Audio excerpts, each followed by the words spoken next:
मुसलमानों को टिकट देने के लिए सताया जाता था। हालात में आज के हालात में मुसलमानों के लिए सबसे बड़ी खुशखबरी है। आज कांग्रेस के हालात जो हैं बिल्कुल खस्ता होते आ रहे हैं। एक दौर था कांग्रेस के 400 से ज्यादा एमपी थे और आज वो कर्नाटक में कम से कम 44 मुसलमान कैंडिडेटों को टिकट देने की उम्मीद मैं उनसे रखता हूं। वो खुशखबरी ये है कि दलितों का नेता मल्लिकार्जुन खड़गे, मैं समझता हूं मल्लिकार्जुन खड़गे जी इन बात से वाकिफ हैं, इन तमाम बातों से वाकिफ हैं। वजह है कि जब वीरेंद्र पाटिल कर्नाटका के सीएम बने उस वक्त मुसलमानों के 22 एमएलए थे। अस्सलाम वालेकुम। मैं कोलार से ये मकसद लेकर आया क्योंकि एक महीने से हमें मुलाकात करने का कोशिश कर रहे थे। आज इत्तेफाक से मिलने का मौका मिला। कल 2 दिन से अपॉइंटमेंट लेकर आज आपको मुलाकात कर रहा हूँ। मकसद क्या है बोले तो हमारा मैं हजरत अब्दुल करीम हाशिम पीर देसाई, कौमी सदर नौरंग कांग्रेस पार्टी, 9731269463 मेरा नंबर है। तो मुझे 2020 में एक पार्टी मिली है जिसका नाम है नौरंग कांग्रेस पार्टी। ये 2018 में रजिस्टर हुई है। तो बहुत सारे कर्नाटक से और पूरे हिंदुस्तान से बहुत सारे लोग हमारे पार्टी के जिम्मेदारी लेना चाह रहे हैं, लेकिन सामने जो कांग्रेस हो या दीगर पार्टियां हो एक बहुत बड़ा संगीन इल्जाम लगाते हैं कि वोट फोड़ने के वास्ते इन्हों कर रहे हैं घर को। दूसरा जो है, जो भी पार्टी उभरती है उसे बीजेपी की बी टीम का नाम देते हैं। तो यहाँ ये बहुत बड़ा संगीन मसला है। ये आप लोग इसका फैसला करें तो अच्छा रहेगा। देखो, इंसान खुद करना या फिर दूसरे को करने देना। आज कांग्रेस के हालात जो हैं बिल्कुल खस्ता होते आ रहे हैं। एक दौर था कांग्रेस के 400 से ज्यादा एमपी थे,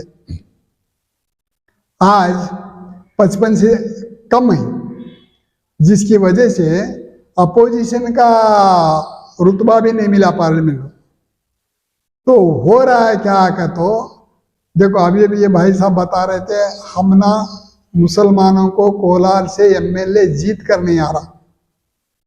तो ये कांग्रेस का अपना मामला है, उनकी पार्टी का मामला है, लेकिन जब मेरे घर आए हैं तो मैं बोलना ही पड़ता है।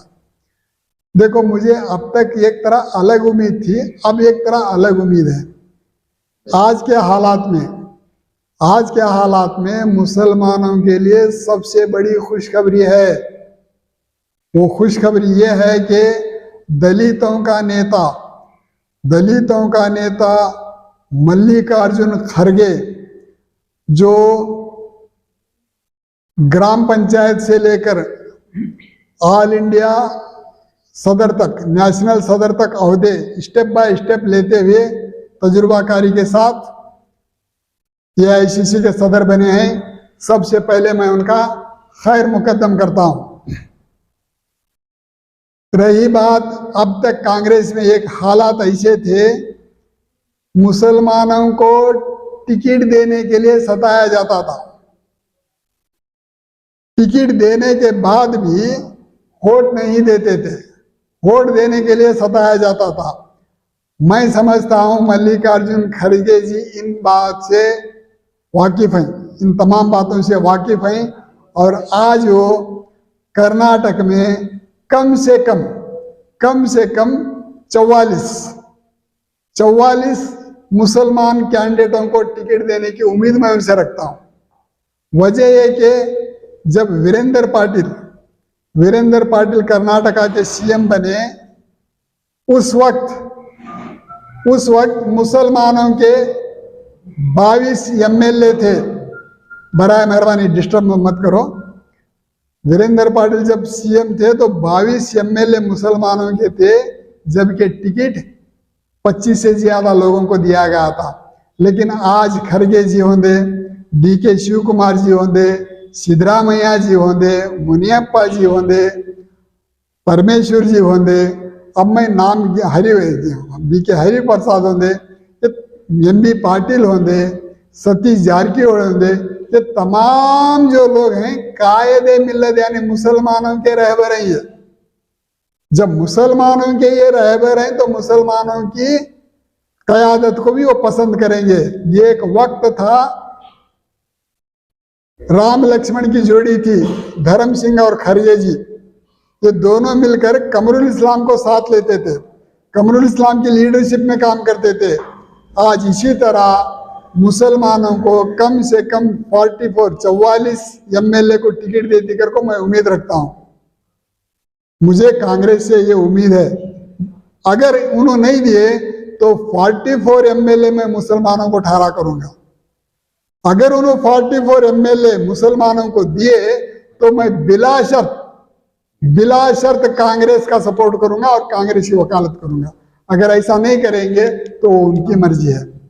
रही बात अब 44 MLA को टिकट देने के बाद सबसे पहले खरगे जी अपने दलितों के वोट तमाम दिलाएंगे, उनका साथ देंगे मुनियप्पा जी और परमेश्वर जी।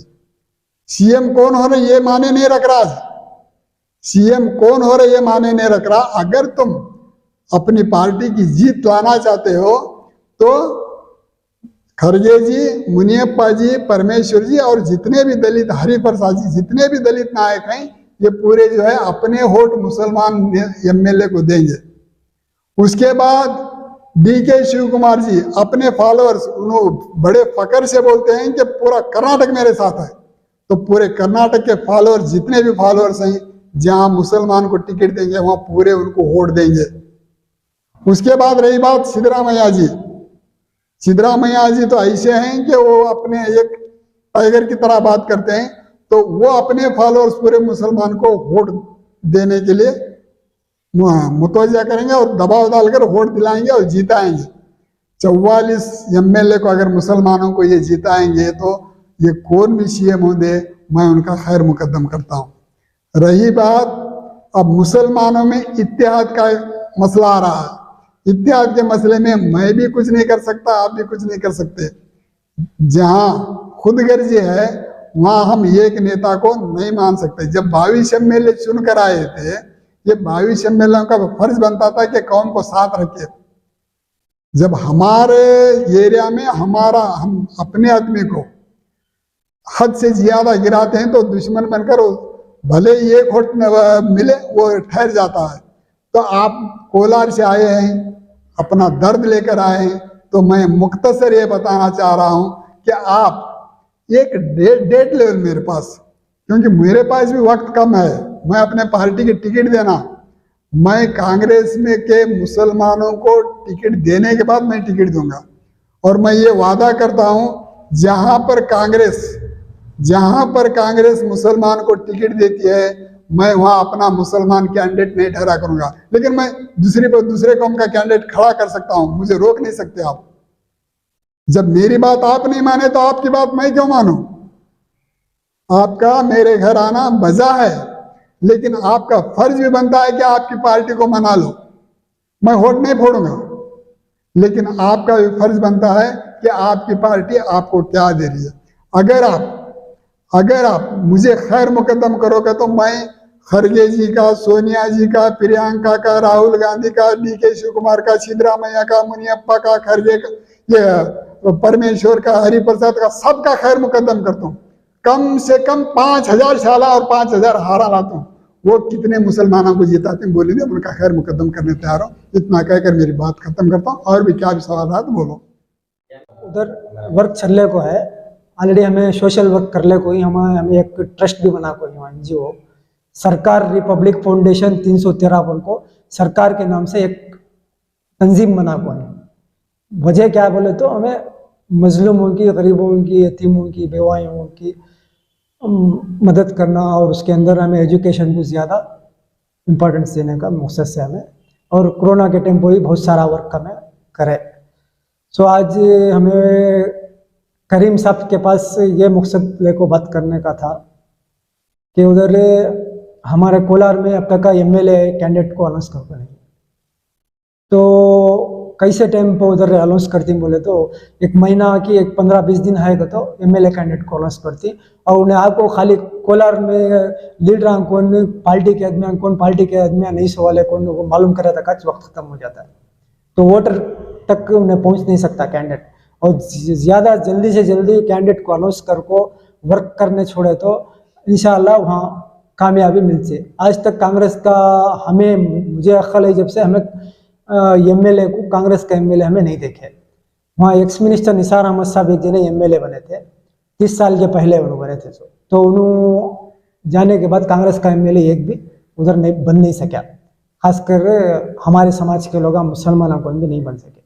हमारा मकसद क्या है तो जितना हो सकता है मुसलमान उधर अगर एमएलए बना तो बहुत सारा अच्छा रहेगा, बहुत सारा अच्छा रहता।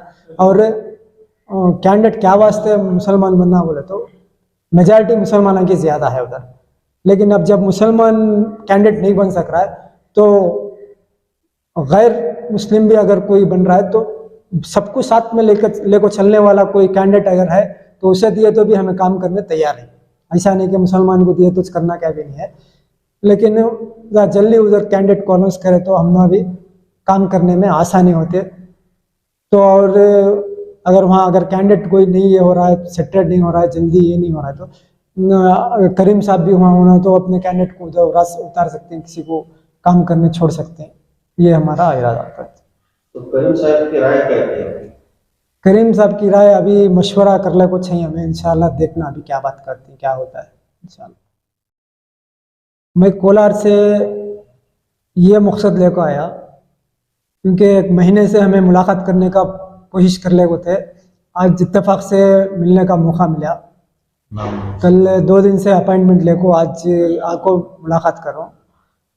मकसद क्या है बोले तो हमारा उधर वर्क चलने को है, ऑलरेडी हमें सोशल वर्क कर ले कोई हमें एक ट्रस्ट भी बना कोई एनजीओ सरकार रिपब्लिक फाउंडेशन 313 बोल को सरकार के नाम से एक तंजीम बना कोई। वजह क्या बोले तो हमें मजलूमों की, गरीबों की, यतीमों की, बेवाओं की मदद करना और उसके अंदर हमें एजुकेशन को ज़्यादा इम्पोर्टेंस देने का मकसद से हमें, और कोरोना के टाइम पर भी बहुत सारा वर्क हमें करे।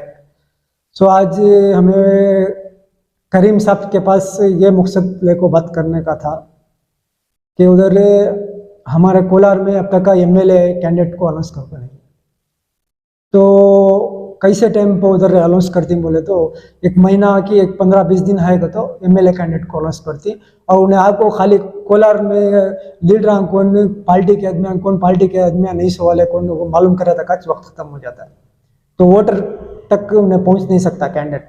और ज़्यादा जल्दी से जल्दी कैंडिडेट को अनाउंस कर को वर्क करने छोड़े तो इंशाल्लाह वहाँ कामयाबी मिलती है। आज तक कांग्रेस का हमें मुझे अक्ल है जब से हमें एमएलए को कांग्रेस का एमएलए हमें नहीं देखे।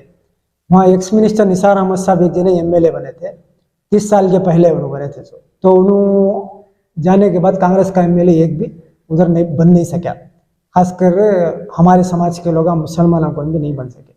हमारा मकसद क्या है तो जितना हो सकता है मुसलमान उधर अगर एमएलए बना तो बहुत सारा अच्छा रहेगा, बहुत सारा अच्छा रहता।